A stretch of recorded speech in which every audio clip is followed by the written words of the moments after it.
นี้ก็มาฮอดบังไฟที่เพิ่นรอคอยแล้วก็พี่น้องชาวเมืองเฟืองที่รอคอยแล้วก็อีกหลายคนมีผู้ที่ติดตามอยู่กำลังรอคอยนี่ก็คือบังไฟ10 ล้านของพระอาจารย์ใหญ่วัดโนนหินแห่เมืองเฟืองนี่เนาะพี่น้องยุดขอฟ้าของฝนยุดเอาบุญเอาสินเอาผู้ใดเข้ามาเห็นคลิปนี้ก็ถ้ามากก็คอมเมนต์หรือแชร์ก็ได้เนาะพี่น้องมันจะได้บุญในเพราะว่าเป็นบังไฟของพระอาจารย์ใหญ่เพิ่นวัดโนนหินแห่ตอนนี้กำลังแล้วพี่น้อง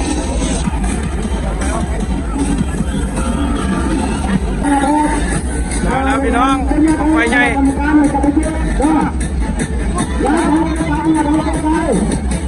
10 ล้านมาแล้วบรรยากาศอยู่เมืองเฟืองตอน5:30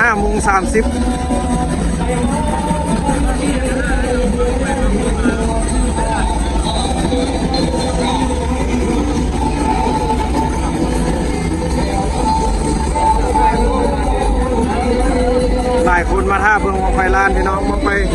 ไป10 ล้าน2บ้างถ้าฮอนมงฮอนยาวแล้วเพิ่งก็จะจุดแล้วก็ปิดงานคนละเป็นที่ลึกเลยพี่น้องเลยตามภาพที่เห็นเลยวัดโนนหินแห่เมืองเฟือง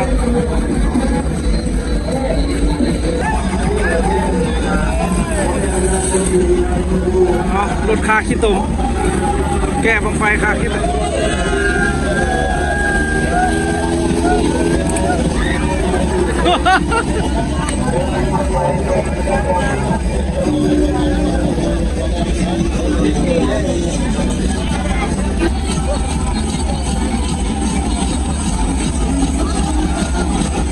บังไฟล้านสิขึ้นเลยน้องบังไฟล้านเด้อเรียนกันเลยเต็มครั้งเลย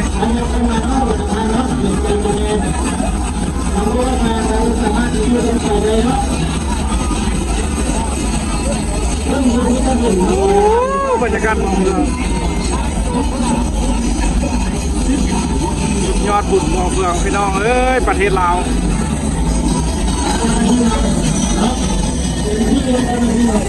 คนให้อาหารเต็ม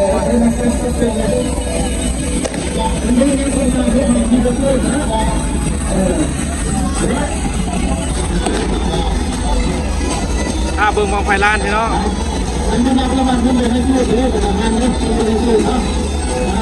เมืองเฟืองดินเด่นงามอ๋อจุดพูแล้ว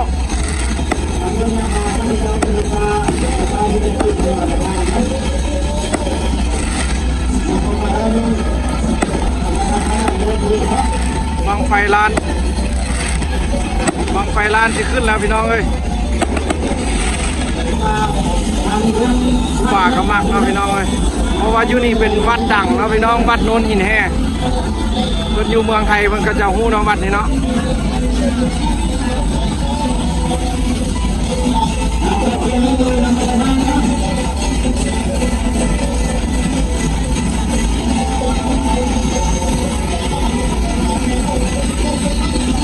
บังไฟล้านกำลังแบกมาพี่น้อง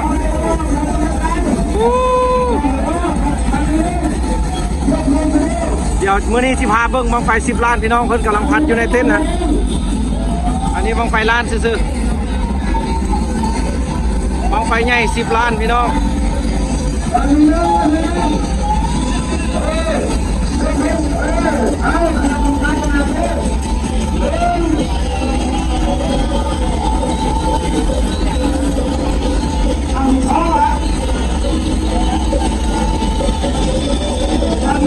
ไปแล้วพี่น้อง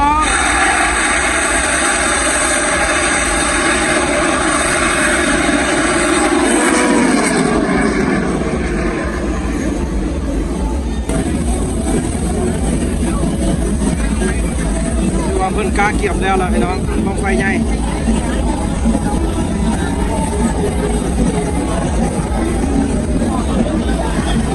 บังไฟ10 ล้านพี่น้อง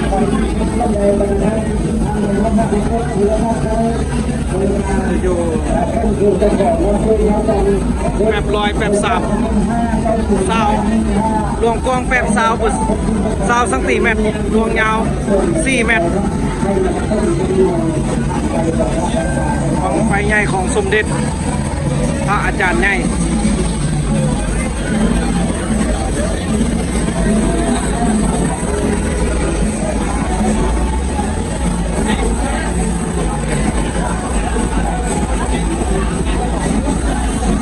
ไฟใหญ่สุดยอดพี่น้องกำลังสิออกของไฟสมเด็จเด้อของไฟ10 ล้าน2บังประเทศลาวพี่น้อง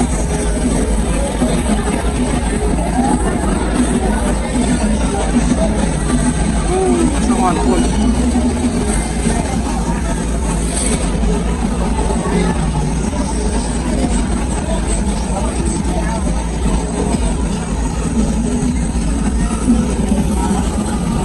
มีแต่ใหญ่ๆโตๆ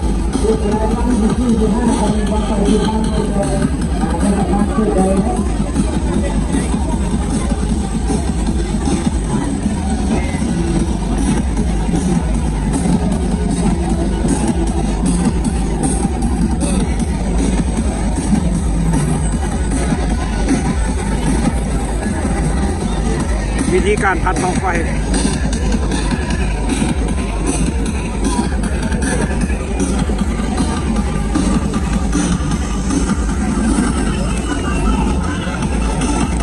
ค่ายนาคูขี่เมฆ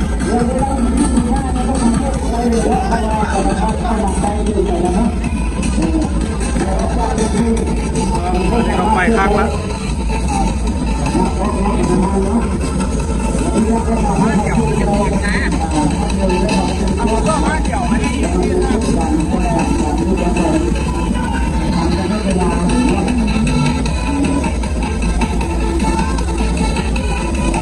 ทีมงาน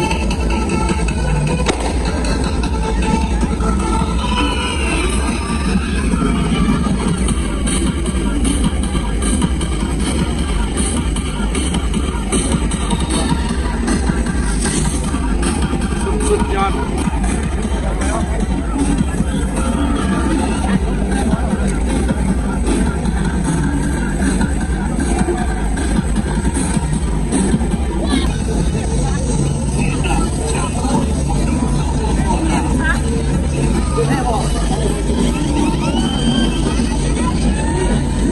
บังไฟให้ผมขึ้นอาตุ่ม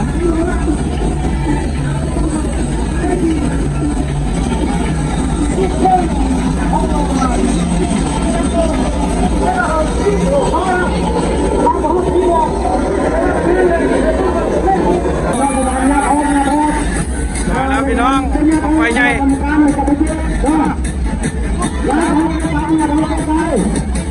10 ล้านมาแล้วพี่น้อง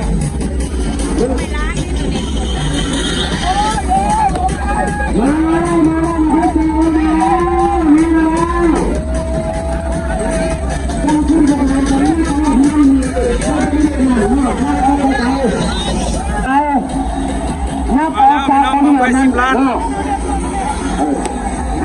ร้านเดิมจากคนอื่นร้านเดียวนี่พวกคณะกรรมการจะประชุมได้ไปเห็นของเขาสู่บังไฟที่รอคอยทางนาไปได้ทางนาเอาเชื่อมั่น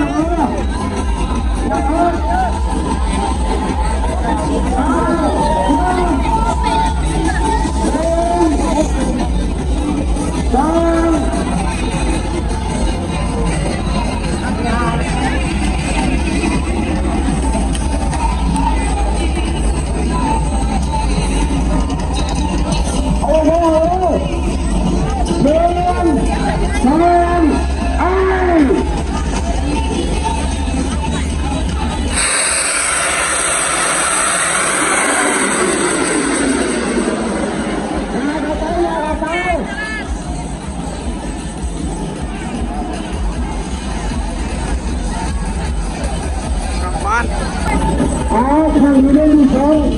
ว่าให้พนักงานยักออก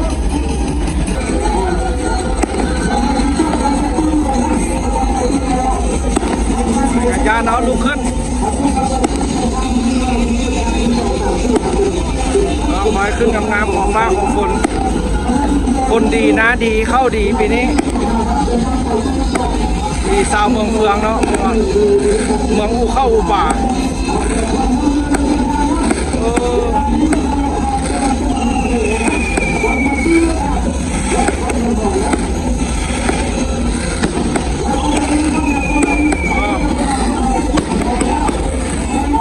ต่างๆรอคอย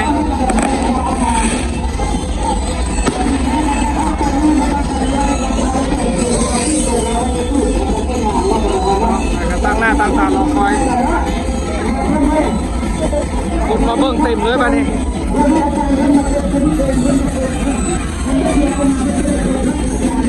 เมืองกำลังแทบจะแทกป่ะนี่นะพี่น้องคนแท้คนว่าวันบุญทันหลวง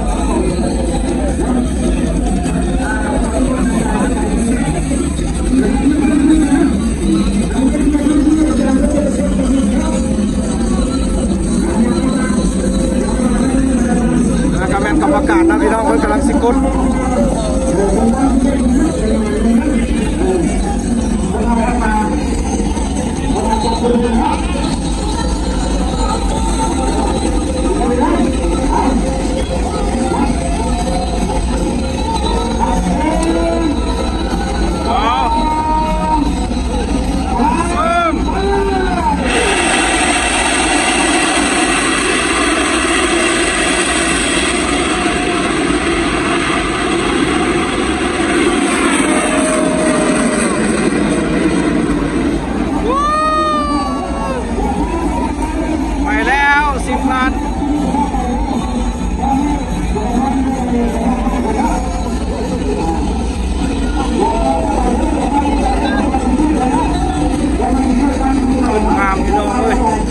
ทีมเป็นแดนเลย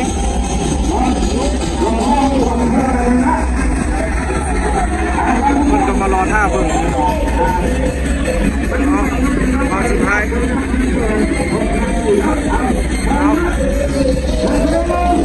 เอาบุญครั้งน้อย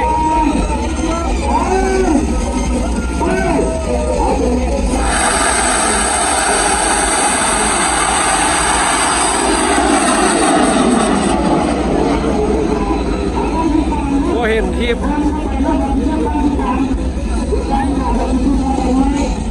ครั้งเรียน